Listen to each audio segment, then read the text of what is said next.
How are you today? Oh, I'm fine, thank you. You're Mm. fine. You're good at this, huh? What do you mean by I'm that? nervous. I'm nervous. Okay, but before I bring in our first question, a very quick note for context. So when we say McLaren in this room, I want to be precise about which McLaren we're talking about. McLaren Racing and McLaren Automotive are two separate business entities. They share the name, the heritage, but different ownership, different goals. And our guest today represents McLaren Automotive here in Japan, the supercar side, not the Formula One pit wall. So with that lens in mind, please be mindful of the questions that you will ask Masamoto-san later during our Q&A. Everyone's good? Cool. Okay, Masamoto-san, very first question, because I want to introduce our audience who mainly they're from the technology world, startups. We have entrepreneurs. From what I can see here, we have entrepreneurs, we have startup founders, we have investors, we have representative of some embassies. I can see Austria, I can see Belgium. So I would like you to set the tone of tonight. I would like you to let our audience know about the landscape of motorsport in one of the most sophisticated markets in the world for motorsport, for supercars. So from where you sit, what is the one shift happening in motorsport right now that the technology world should be paying very close attention to? Okay. First of all, I'm not an engineer, so I'm a commercial guy, especially specialized in the marketing and product planning. So please bear in mind in that aspect. And let me start with some background around automotive industry as a whole. Historically, automotive industry carries the most, I think, the most complex role to realize in this society. I mean, playing the integral part of social responsibility as an infrastructure of society. I mean, let's say, in terms of not only personal mobility, but also collective mobility, which is required to fulfill variety of social needs and responsibility, such as the freedom of travel, and environmental friendliness, economy, efficiency, safety, or security. But automotive has a totally different aspect to meet the customer demand because people has a very special, strong attachment to cars as a consumer product. So every single one had their own particular taste about design or performance or luxury, comfort, or fuel economy, or even, let's say, functionality or versatility. And some people say that it's a symbol of status or personal lifestyle. So bear this in mind. Motorsports has been deemed as a laboratory to bring the brand new technology to road cars. And in fact, there are many examples of the technology historically that was brought from the motorsports field, such as aerodynamics and, how should I say, ultimate pursuit of performance and efficiency in two aspects. One is a thermal management. The other is a traction management.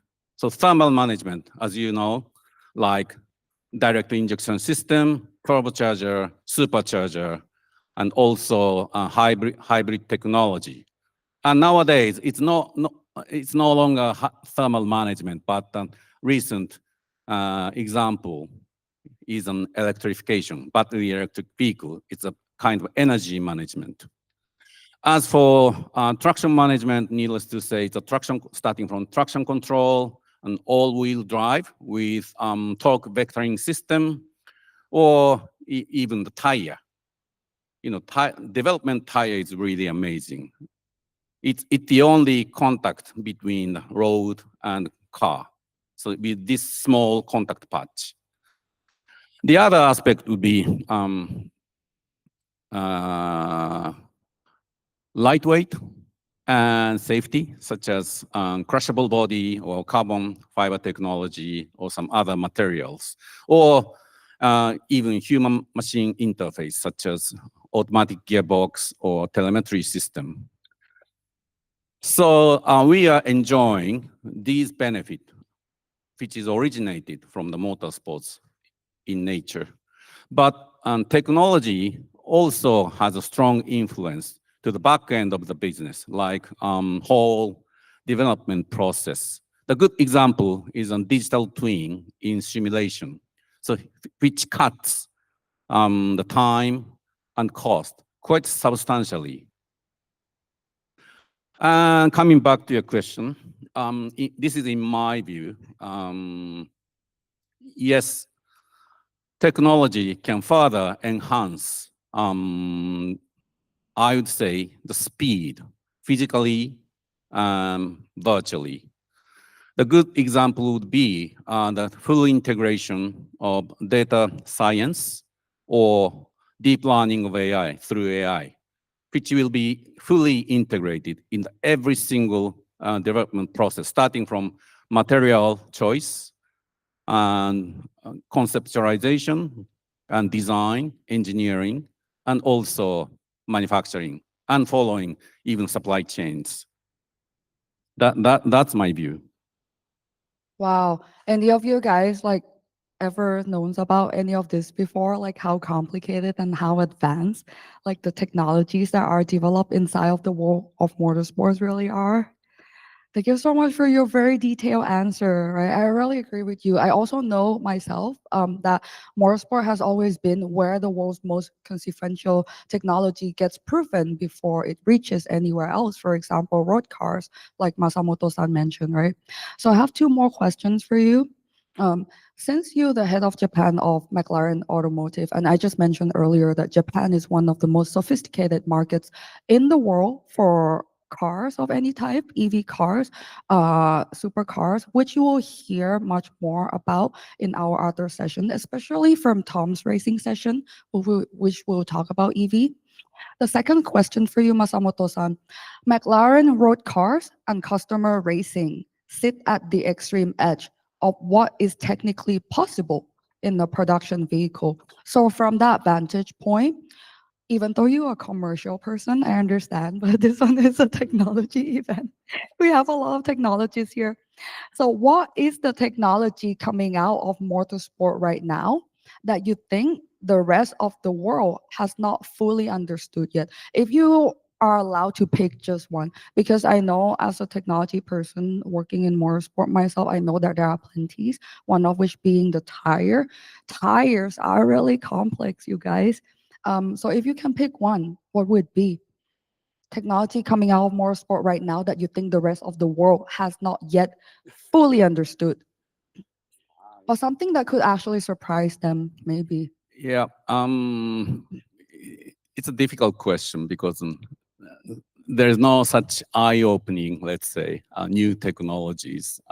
But let's say, speaking of the McLaren Automotive, we are the expert of handling on the lightweight supercar in the world, which core competence centers around carbon fiber technology.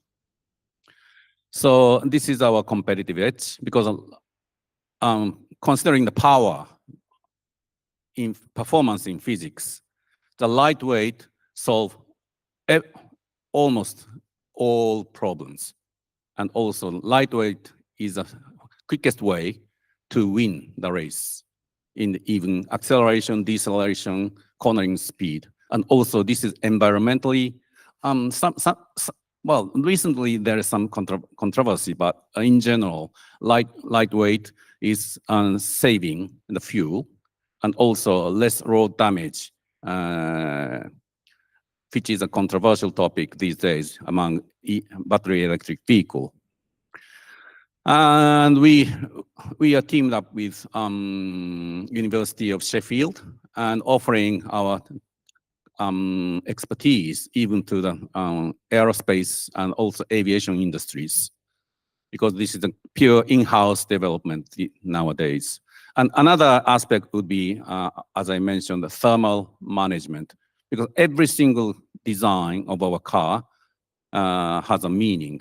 Our design concept is so-called form follows function, and every single line falls into the different role, like reducing the aero drag, or increasing the downforce, or improvement of the cooling and thermal management.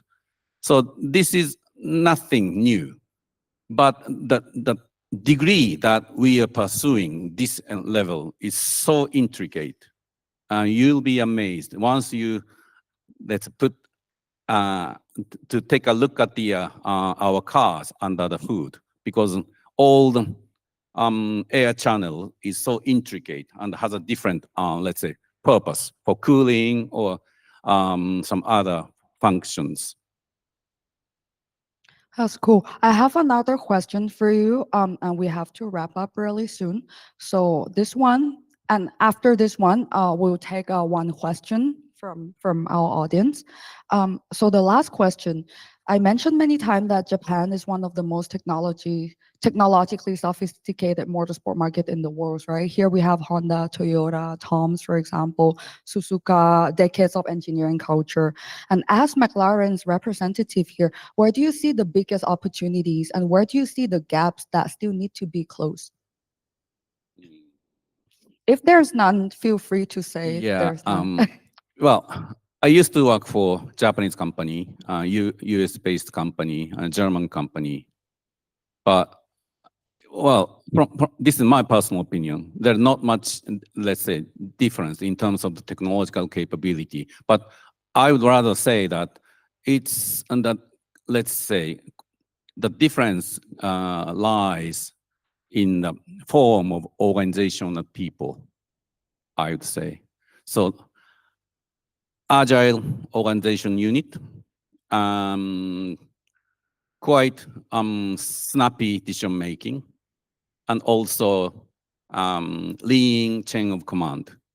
And in our case, plus every single employee has a winning mindset with very strong resilience under the constant pressure. So these kind of things are exactly what I believe will be the competitive edge to bring out a cutting edge or epoch-making technology in a very quick, nimble way. Thank you so much. And do you believe that Japan has enough of the talents that have that kind of resilience that motorsport is like sorely needing? People who are very resilient, people who can like take the most challenging jobs like under immense pressure. Yes, I think so. I'm a Yeah. typical of that. Wow, I love the answer. I love the answer, you guys. So since we have a lot of speakers today, we have to run the program really tight. I'll just take one question from Masamoto-san for now, and he's gonna stay here for our networking as well, right? So we can ask him other questions later. One question, quick, you guys, hands up. Question.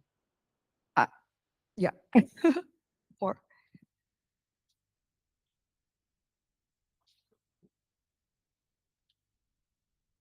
Okay, thank you for the speech. I also come from an AI company called ByteDance, and I also a fan of Formula One, and I went to Suzuka this year, and I just sit on the opposite side of Macron.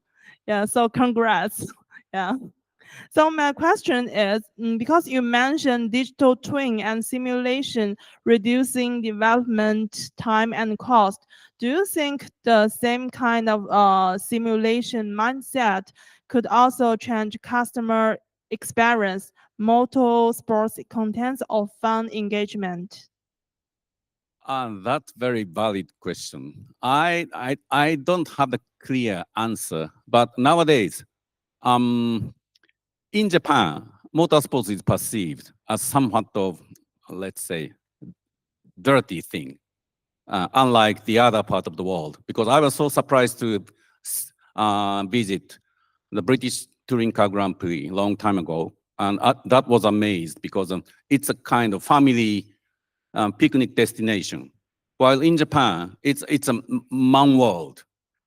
In other words, there are great opportunity to tap into this business because nowadays young generation is quite number of young generation is quite let's say increasing in terms of the visitor to the circuit, and they are expecting some luxury experience.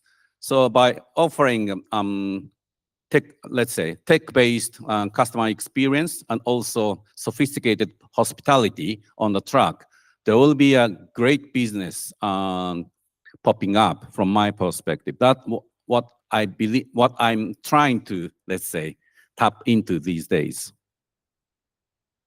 Thank you so much, Masamoto-san. Thank you so much for your time. Thank you so much for your Thank you answers. so much. I hope that we all learned something today. Yeah, he's gonna stay around. If you have any more questions, you can find him right here.